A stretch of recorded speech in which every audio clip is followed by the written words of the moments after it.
두 번째, 특정 기능 수행 SQL문 작성. 자, SQL문 작성에 대해서 기본적인 내용들은 다 여러분들이 학습을 하셨고요.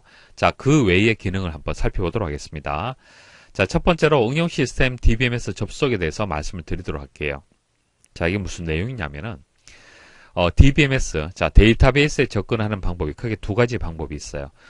지금까지 우리가 배웠던 SQL 문법을 이용을 해서 직접적으로 데이터베이스에 접근을 할 수가 있습니다. 자, 그거 외에 SQL문을 모르는 경우, 자, 모르는 경우에는 단말기, PC라든지 스마트폰이라든지, 자, 이런 것들을 이용을 해서, 자, 중간에 웹서버라든지 와스를 통해서, 자, 웹서버나 와스가 이제 응용 시스템이 되는 겁니다.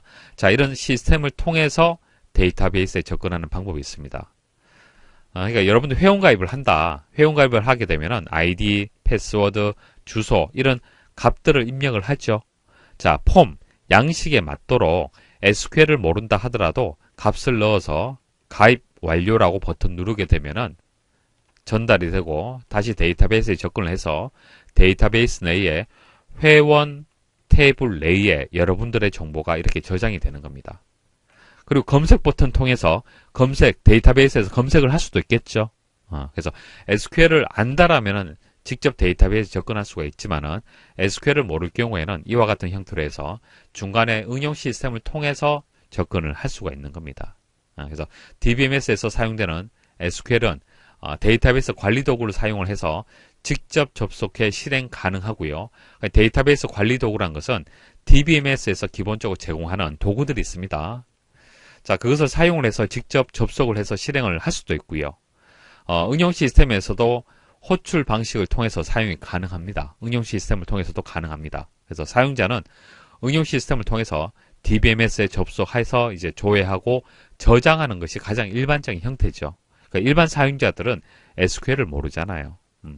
자, 일반적인 형태라고 보시면 되고, 응용 시스템은 입력 변수를 전달하고, 그러니까 여러분들이 입력한 이런 데이터들 있죠. 이게 입력 변수, 인풋 파라미터가 되는 겁니다. 이런 것을 전달하는 거죠. 자, 전달하고 SQL을 실행해서 결과를 응용 시스템을 통해 사용자에게 전달하는 일종의 매개체 역할을 하는 겁니다. 응용 시스템은. 그러니까 데이터를 이렇게 넣을 수도 있고 조회해서 결과를 받을 수도 있고 그런 매개체 역할을 하는 것이죠.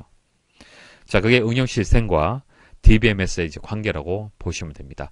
자, 그럼 이렇게 연결을 하려면 기술이 있어야 돼요. 접속 기술이 있어야 되는데 자바에서 사용되는 기술이 JDBC가 되겠습니다.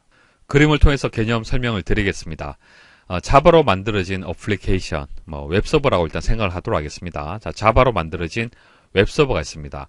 그럼 웹서버하고 DBMS하고 이제 서로 연동이 돼야겠죠. 인터페이스가 돼야 됩니다. 그래서 DBMS 종류가 MS SQL도 있고 SQL 서버도 있고 오라클 DBMS도 있어요. 그럼 각각이 어플리케이션하고 연결하는 방식, 인터페이스가 다 다를 거예요. 그죠? 다 다르기 때문에 MS SQL하고 연결할 때는 MS SQL에 맞도록 연결을 해야 되고 SQL 서버는 서버대로, 자, SQL 서버대로 또 연결을 해야 되고 오라클 DBMS는 오라클 DBMS대로 또 연결을 해야 될 겁니다. 서로 소통하는 방식이 다르잖아요. 인터페이스 방식이 다르기 때문에 각각에 대해서 다 구현을 해줘야 돼요. 원칙은. 근데 그렇게 하지 않고 자바 기반의 어플리케이션을 만들었을 때 이런 다양한 DBMS에 접속을 할 때는 JDBC라는 인터페이스만 있으면 연결할 수 있도록 그렇게 만든 겁니다. 그러니까 서버가 있고 DBMS가 있으면 중간에 JDBC가 있는 거예요. JDBC가 있으면 다양한 DBMS에 연결을 할 수가 있는 겁니다. 자, 그리고 ODBC는 개념은 동일합니다. JDBC하고 동일해요. JDBC는 자바 어플리케이션을 데이터베이스에 접속하는 그런 기술이 되는 거고요. ODBC는 일반적인 어플리케이션, 자, 일반적인 어플리케이션을 데이터베이스에 접속을 할 때 사용하는 접속 기술이다. 그렇게 정리하시면 되겠습니다. 그리고 ODBC는 마이크로소프트사에서 만든 이제 접속 기술이 되겠습니다. 자, JDBC 예시 한번 보도록 하겠습니다. 인풋 파라미터가 존재하는 Select SQL 수행하는 예시 한번 보도록 하겠습니다. 상세한 코드 해석은 하실 필요 없고요. 이런 식으로 이용이 되는 거구나. API가 이렇게 이용이 되는 거구나. JDBC가 이렇게 이용이 되는 거구나. 자, 그 정도 이해를 하시면 되겠습니다. 자, 위쪽에 보시면은 SQL 언더바 get id라고 되어 있죠.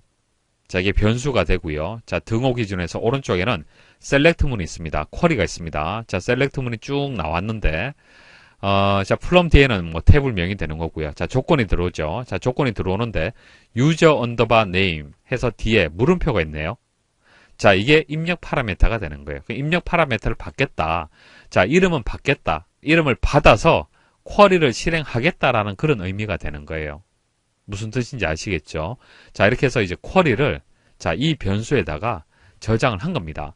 자, 저장을 하고, 그 다음 커넥션 해서 이렇게 코드가 나오죠. 자, 이게 JDBC를 연결한 겁니다. 자, 이 쿼리를 이제 연결하는 겁니다. 연결하는 거고요. 그리고 유저 언더바 네임이라고 있죠. 자, 유저 언더바 네임. 자, 이것을 받는 거예요. 파라미터를 받는 겁니다. 이름을 받는 거예요. 이름을 받아서, 그 다음, 이제 쿼리를 실행을 하는데, JDBC를 통해서, JDBC가 연결이 되었기 때문에, JDBC를 통해서 쿼리를 실행하는, 그런, 이제 명령문이 되겠습니다. 자, 이런 식으로 진행이 된다라는 정도 아시면 되겠습니다. 자, 근데 여기서 문제점이 있습니다. 이게 코드가 간단한 예시이기 때문에, 단점이 딱 드러나지는 않는데요. JDBC를 그냥 이용하게 되면은 SQL문이 프로그래밍 코드에 섞여서 코드가 복잡해집니다. 이게 SQL문이 되는 거고 나머지는 코드가 되는 거잖아요. 그죠? 자바 코드가 되는 거예요. 그래서 이게 섞여져서 복잡하게 처리가 됩니다.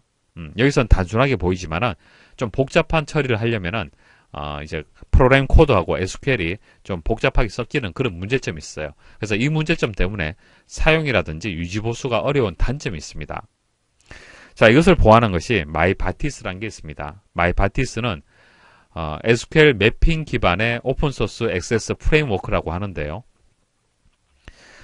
프로그래밍 코드와 SQL문을 이제 분리하는 겁니다. 분리해서 코드를 단순화를 하고요. 그래서 사용하고 유지보수가 편리하도록 도와줍니다. DBMS에 질의하기 위한 SQL 쿼리를 별도의 XML 파일로 분리하고 그 다음에 매핑해주면 되겠죠. 연결만 해주면 되잖아요. 분리해서 매핑을 통해서 SQL을 이제 실행하는 방식으로 수행이 되는 겁니다. SQL을 거의 그대로 사용을 할 수가 있습니다.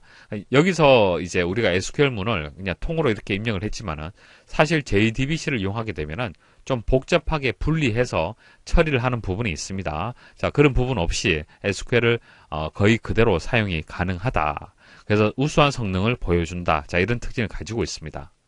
마이바티스 문법 하나 설명을 드릴게요. 입력 파라미터를 입력하는 방법 설명을 드리도록 하겠습니다. select from where 해서 조건을 잘 보십시오. 조건 보시면은 사용자 명을 자, 입력 파라미터로 받고요. 자, 그리고 생년월일을 입력 파라미터로 받고 있습니다. 근데 그 입력 파라미터를 표현하는 방법이 좀 다르죠. 자, 샵 해서 중괄로 주고 파라미터 이름을 지정하는 방식으로 처리를 해줘야 됩니다. 자, 이거 하나 좀 주의를 하시면 되고요. 그리고 동적 SQL 입력 방법 설명을 드리도록 할게요. 조건에 따라서 SQL 구문 자체를 이제 변경할 수가 있는데요. 이것을 이제 동적 SQL이라고 하는 겁니다. 자, 예시를 보시면은, 자, 외월절에 보시면은, 사용자 이름을 입력을 받죠. 자, 사용자 이름을 입력 파라미터로 받습니다. 자, 받는데, 그리고 난 뒤에 if문이 나와요. 자, if문이 나와서, 조금 전에는 if문 없이 이렇게 end해서 입력이 되었잖아요. 그죠? 자, 이렇게 입력이 되었는데, 자, 이것을 입력할 수도 있고, 조건으로 추가할 수도 있고, 뺄 수도 있다는 얘기입니다. 자, if문 내용을 보시면은, 생년월일의 값이 널이 아니냐. 자, 등호는 널이다 라는 뜻이 되고, 느낌표가 붙으면은 널이 아니다 라는 부정적인 의미를 가지고 있는 겁니다. 자, 생년월일의 값이 널이 아니다 라는 얘기는 데이터가 있다는 얘기죠. 데이터가 있으면은 바로 아래쪽에 있는 명령문이 수행이 되는 겁니다. 그래서 입력 파라미터의 값을 받아서 이제 저장을 해서 이제 조건 처리에 포함이 되는 것이죠. 자, 이메일도 마찬가지입니다. 동일한 형태로 해서 처리가 되는 거예요. 그래서 결과적으로 사용자 이름은 필수적으로 이제 입력이 되는 거예요. 필수적으로 입력이 되고, 자, if문으로 되어 있는 이 부분, 생년월일하고 이메일 같은 경우에는 선택적으로 조건을 줄 수가 있는 겁니다. 동적인 SQL문 작성이 가능하다는 얘기입니다. 절차형 SQL 호출 방법 말씀을 드리겠습니다. 절차형 SQL에서 우리가 배운 것은 프로시저, 사용자 정의 함수, 그리고 트리거 이런 것들이 있었습니다. 자, 그 중에서 프로시저를 호출하는 예시를 보도록 하겠습니다. 자, 절차형 SQL 중에서 사용자 정의 함수는 보통 DML에 포함되어서 사용이 됐죠.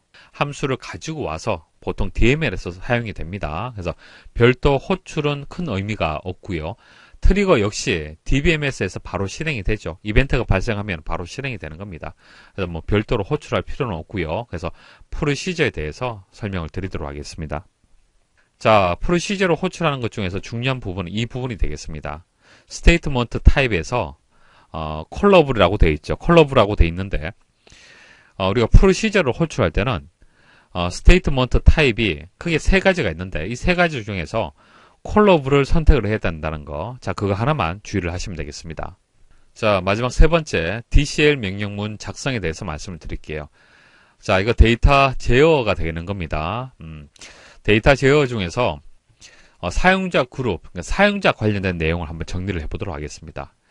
자, 사용자 그룹 관리의 개념을 보시면은 데이터베이스에 접속하여 사용하는 대상자를 사용자, 자, 사용자라고 얘기를 하고 다수의 사용자가 접속하는 사용자를 사용자 그룹이라고 한다. 그러니까 여러분들 개개인은 사용자가 되는 거예요. 기사퍼스트 데이터베이스 사용자가 되는 거고요. 여러분들의 이제 어떤 역할에 따라서 그룹화를 할 수가 있습니다. 뭐 준회원, 뭐 유료회원, 뭐 일반 회원, 방문자 이런 식으로 해서 권한을 줄 수가 있겠죠. 각각의 그룹별로 해서 권한은 또 다 다를 겁니다. 자, 그 개념을 생각을 하시면 됩니다. 자, DBMS에서는 사용자 그룹의 관리는 역할 기반 접근 제어, RBAC라고 하는데요. 역할 기반 접근 제어 그룹 관리를 기반으로 하고 있습니다. 자, 오른쪽 그림을 통해서 말씀을 드릴게요. 자, 사용자가 있죠. 자, 사용자가 있으면 일단 사용자를 사용자 그룹으로 일단 배정을 합니다. 배정을 하고요. 자, 이게 뭐 방문자가 되고, 자, 이것은 뭐 준회원이 되고, 뭐 이런 식으로 해서 배정을 하고요. 그러면 각각의 사용자 그룹별로 해서 데이터베이스, DBMS에서 할 수 있는 역할은 또 다를 거예요. 그죠? 역할을 또 만들어줘야 될 겁니다. 이 개념을 생각하시면 됩니다. 자, 두 번째, 역할 부여를 통한 사용자 그룹 관리. 자, 역할을 부여를 해줘야겠죠. 사용자 그룹 관리 시 해당 사용자 그룹에 다양한 권한을 부여할 수 있다. 데이터 지리어. 데이터 지리어는 select, insert, update, delete. 보통 이것을 합쳐서 데이터 조작어 DML이라고 하기도 하고 DML에서 select만 떼어내서 쿼리라고 해서 쿼리 랭귀지라고 해서 데이터 지리어로 분류하는 경우도 있습니다. 그래서 뭐 데이터 지리어, 데이터 조작어, 데이터 정의어 자 모두 가능합니다. 그래서 DQL, DML, DDL 자 여기에 대해서 이제 권한을 부여하는 개념을 그림으로 표현을 한 겁니다. 자, 권한을 부여하는 것은 일반적으로 이제 관리자 DBA라고 하죠. 자, DBA 데이터베이스 관리자가 권한을 일반적으로 부여를 합니다. 사용자 그룹 혹은 사용자 생성과 변경에 대해서 말씀을 드리도록 하겠습니다. 먼저 사용자 그룹 생성을 말씀을 드리면은 create user 해서 유저 그룹 아이디가 들어가고요. identified by 해서 뒤에 패스워드가 들어갑니다. 자, 이렇게 하게 되면 사용자 그룹이 이제 생성이 되는 거예요. 자, 이제 그룹이 생성이 되면은 이제 권한을 부여할 수가 있습니다. 자, 권한 부여할 때는 명령어가 grant가 되겠습니다. grant. 자, 누구에게 to 유저 그룹의 아이디가 들어가고요. 그리고 권한, 어떤 권한을 줄 것이냐. grant 다음에는 권한의 종류가 들어가면 됩니다. create section이라고 했기 때문에 데이터베이스 접근 권한을 부여하는 예시가 되겠습니다. 자, 사용자 그룹을 변경할 때는 alter user 해서 변경을 하면 됩니다. 그리고 그룹 권한을 이제 부여할 때, 사용자 그룹에 이제 권한을 부여할 때, 위에서 뭐 간단하게 말씀을 드렸는데, 자, 이것은 이제 데이터베이스에 접근 권한을 부여하는 것이고요. 어떤 오브젝트에 대해서, 자, 오브젝트라면은 뭐 테이블이라든지 뭐 뷰라든지 이런 것들, 데이터베이스를 구성하는 각각의 요소를 생각하시면 됩니다. 일반적으로 테이블이 들어가죠. 그래서 on 해서 뒤에 테이블명 들어간다고 보시면 됩니다. 그리고 grant 다음에는 권한, 종류, 어떤 권한을 줄 것이냐, 누구에게 줄 것이냐, 이렇게 지정을 하면 됩니다. 그래서 grant on to가 되는 거예요. on 다음에는 오브젝트가 들어가는 겁니다. to 다음에는 자, 사용자가 들어가겠죠. 사용자 그룹이 들어가는 겁니다. 여기서 with grant option이라고 들어가게 되면은, 자, 이게 추가되게 되면은, 권한을 부여를 하는데, 자, 이 사람, 이게 A라는 사람이라면은 A라는 사람에게 이제 권한 부여할 때 이 A라는 사람이 또 다른 사람, 뭐 B라든지 C라든지 D라는 사람한테 이 권한을 또 부여할 수 있도록 해주는 그런 권한 부여가 되는 겁니다. 그래서 with grant 옵션은 권한을 부여한 사용자 그룹이 또 다른 사용자 그룹에게 부여받은 권한을 재부여할 수 있다라는 그런 의미가 되겠습니다. 자, 그리고 마지막으로 권한 회수, 리보크가 되겠습니다. 셀렉트 권한을 이제 회수를 한다. on. 자, 어떤 테이블, 어떤 오브젝트. 자, on 다음에 오브젝트가 들어가고요. 그 다음 플럼이 나옵니다. 여기는 to가 되고요. 여기는 플럼이에요. 자, 유저 그룹 들어갑니다.